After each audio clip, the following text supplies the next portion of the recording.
Welcome to another episode of the Union Street Reporter, the newest program from WRPS that focuses on Rockland. This episode features all things fall: the Rockland Fall Festival, the annual and spooky RHS Project Pumpkin, along with a special donation from Bulldog-turned-pro golfer, info on the future of the Rockland Fire Station, and a new group dedicated to helping U.S. veterans in our community.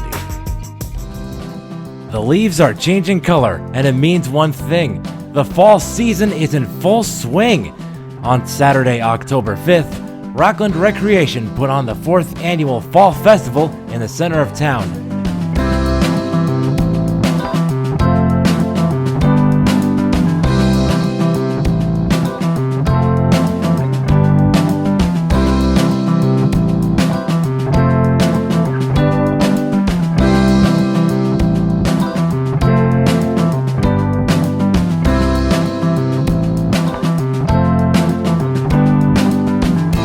Union Street was all abuzz with live music,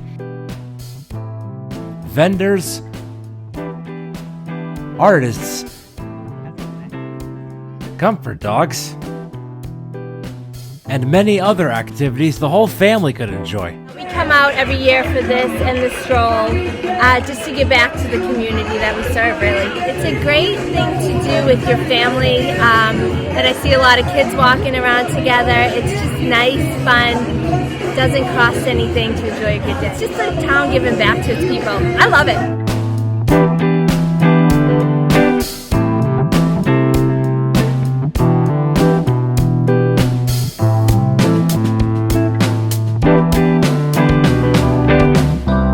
And to top it all off, the highway department did a candy drop not once, but twice. Now that is a sweet deal.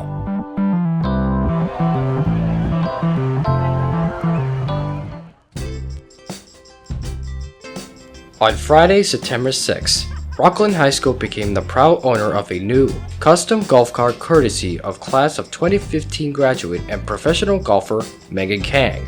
Kang joined the LPGA immediately after high school and has been a successful player on tour ever since. She saw a need for a new cart while visiting RHS and generously worked with her sponsors to get one donated. Surrounded by former teachers, current students, administrators, and school committee members, the new cart arrived customized with Bulldog logos, state-of-the-art features, and a class of 2015 Go Bulldogs plaque.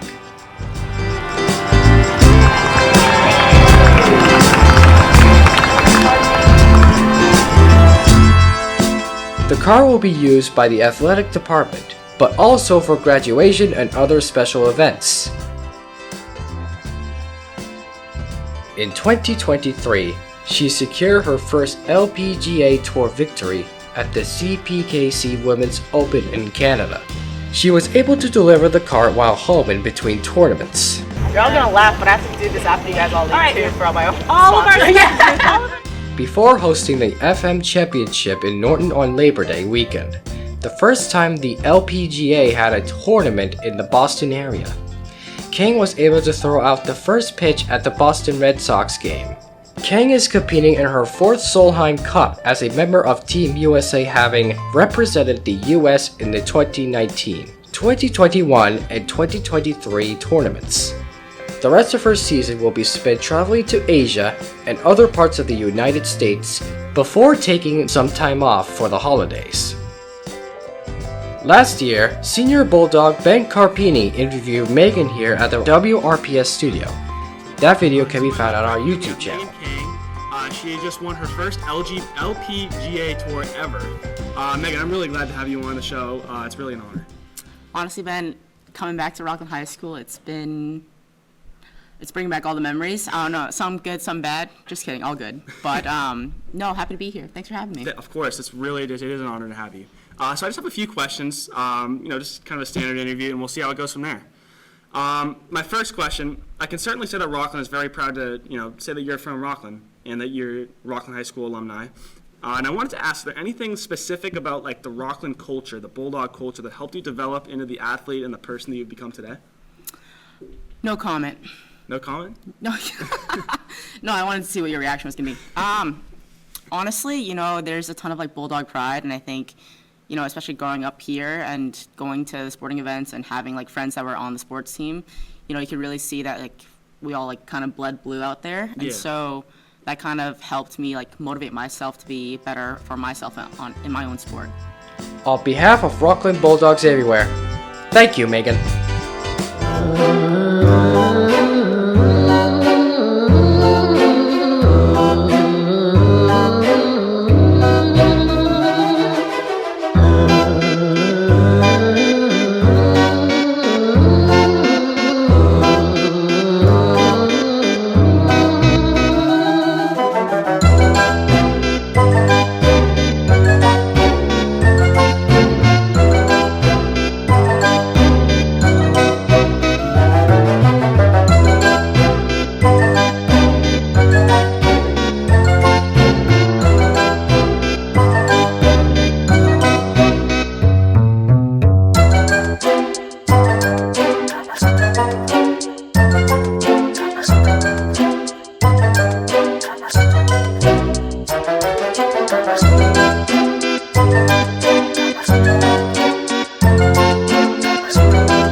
Hi, I'm Doug Lapp, Town Administrator here in Rockland, and with me is Fire Chief Scott Duffy. Chief, thanks for being with us today. Thanks for being here, Doug. As we know, there was a fire station building proposal that was presented to voters last spring that failed at both the ballot and at town meeting. So can you talk a little bit about what's happened since then? Has the problem been fixed another way? What's the status?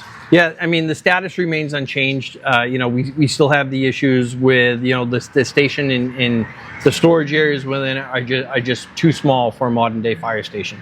What kind of work has been done since last spring when that proposal failed to now as far as looking at alternatives and looking at a plan B? We've been working with the architects. We've been looking at possibly doing a renovation here at the fire station, a renovation in an addition, and then we also looked at taking the new fire station concept down on Church Street and making it smaller.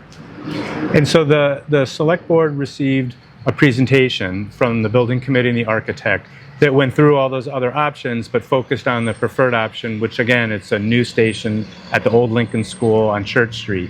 And it is the main difference that it's smaller and therefore less expensive? Like how is it really different from what we proposed last? Sure, we really tried to listen to the voters and why they didn't want to vote for our original design.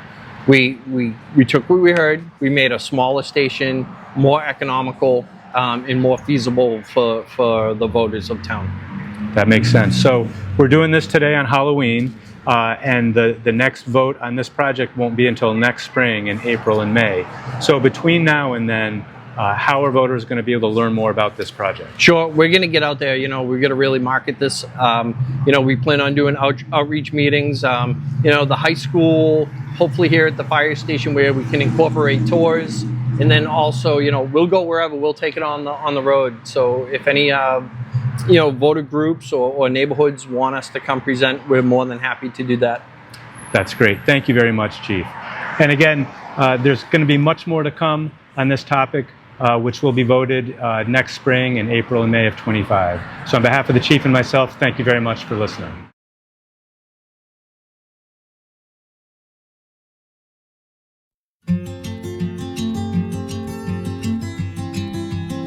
My name is John R. Melvin. I'm president of the nonprofit we started last year to help our veterans out in Rockland. I'm also commander of the Post 147 American Legion. Everyone on our board here is also a member of the American Legion. The organization came to be through a man by the name of Brian Stevens. He asked me if Rockland veterans ever needed anything, and I said yes, we would. So a week later, I spoke to him and his group and put this whole thing together for us. And he supported us 100%. He's still supporting us. And without his help, we wouldn't have got off the ground. We are now a functioning nonprofit to help our veterans in need in the town of Rockland. Hello, good morning. My name is Timothy White. I'm the Director of Veteran Services for the town of Rockland. I'm also a director with the Rockland Veterans Group, Inc., a local nonprofit that we started about a year ago. And as I'm meeting veterans, I'm trying to assess the different types of benefits that they may be eligible for. I take an application, I get the DD-214, and kind of build a package and try to understand the background and the veteran story. And then we discuss it with the board for the Rockland Veterans Group. People can help by donating to the Rockland Veterans Group, Inc. It is a 501c3. 100% of the donations go to the veterans and families who are impacted with whatever's going on in their life. We do not take any pay for our services. We're all veterans on the board. You could call my office at 781-616-6808. You can email me. You can email me at twhite@rockland-ma.gov or veterans, that's plural, veterans@rockland-ma.gov, and start the conversation. Just send me an email, ask questions, and with anything, because we're helping veterans in need, we do need the DD-214, the discharge papers for the veteran, to be able to start the process there. So far, what we've done, we've assisted a few Rockland veterans right now. And just in quick, some of the stories. We had one veteran who was looking for work. He was out of work for a couple of months. My office was assisting him. But at one point, he needed a little extra for food and gas money, and we provided him gift cards to Trukey's and also Mobile Gas so that he could go interview. He ended up doing the interview. He got a job. He's employed now and thriving. In addition, we've helped veterans who are suffering some serious medical conditions. And we're in the process of trying to take care of a water and a sewer bill, that type of thing. That's what we're here for. We're here to help local veterans. They're in a pinch. They're having a tough time, and we're trying to help them any way we can with the resources that we have. The more resources we have financially, the more benefits that we can provide for the local veterans. Hello, my name is Jack Stacy. I've been a member of the Rockland Veterans Group since its inception.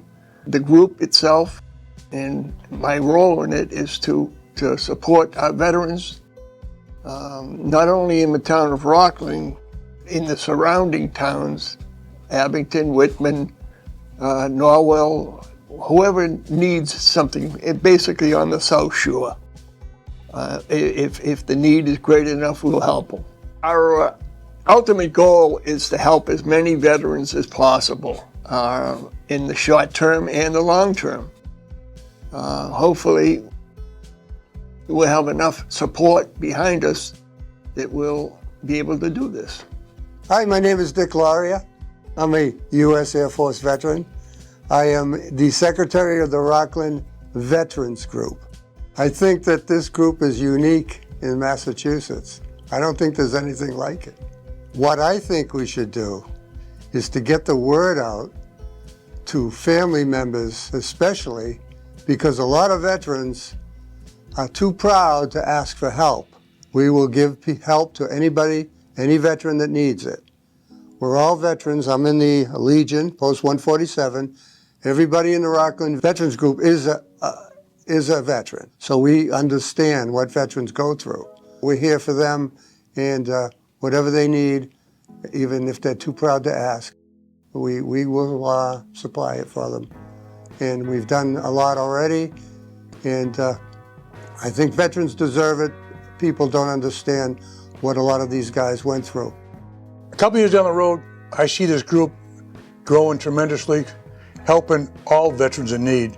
Right now, we don't have the funds to help everybody. We have to choose what the most unique situation is.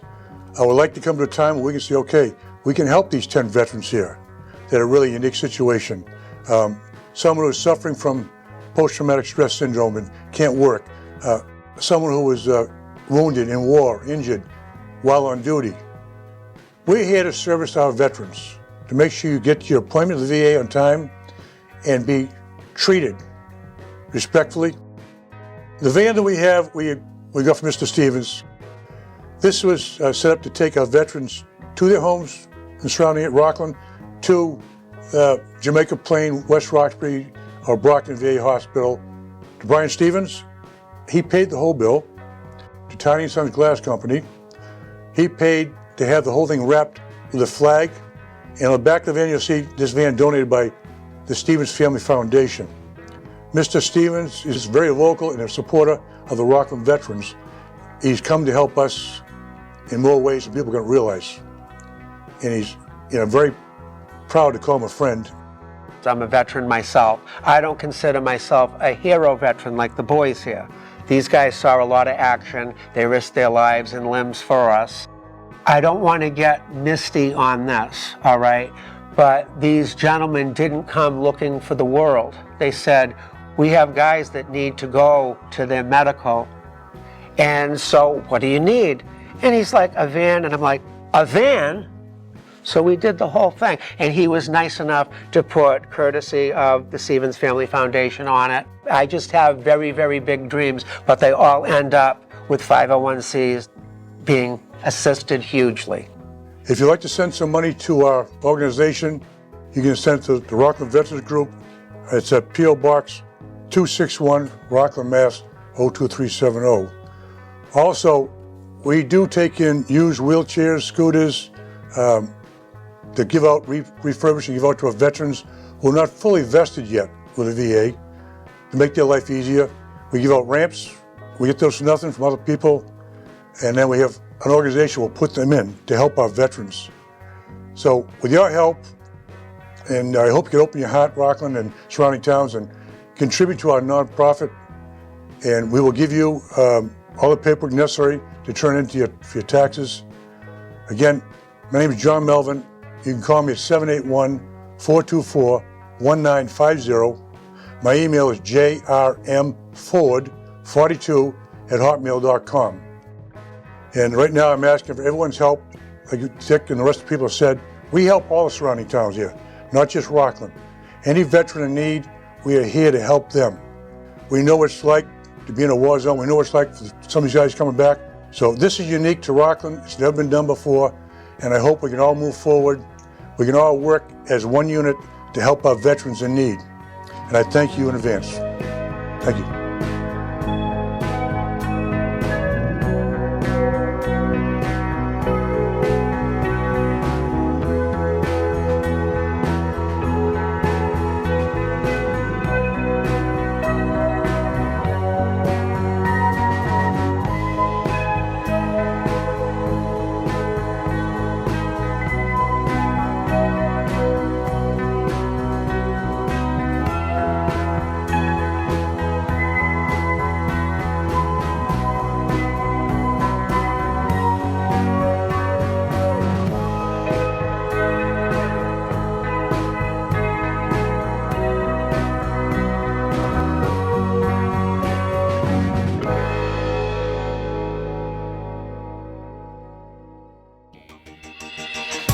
Each episode, we bring you exciting features on what makes Rockland a unique community full of interesting stories from yesterday and happenings for today and the future. So, who is the Union Street Reporter?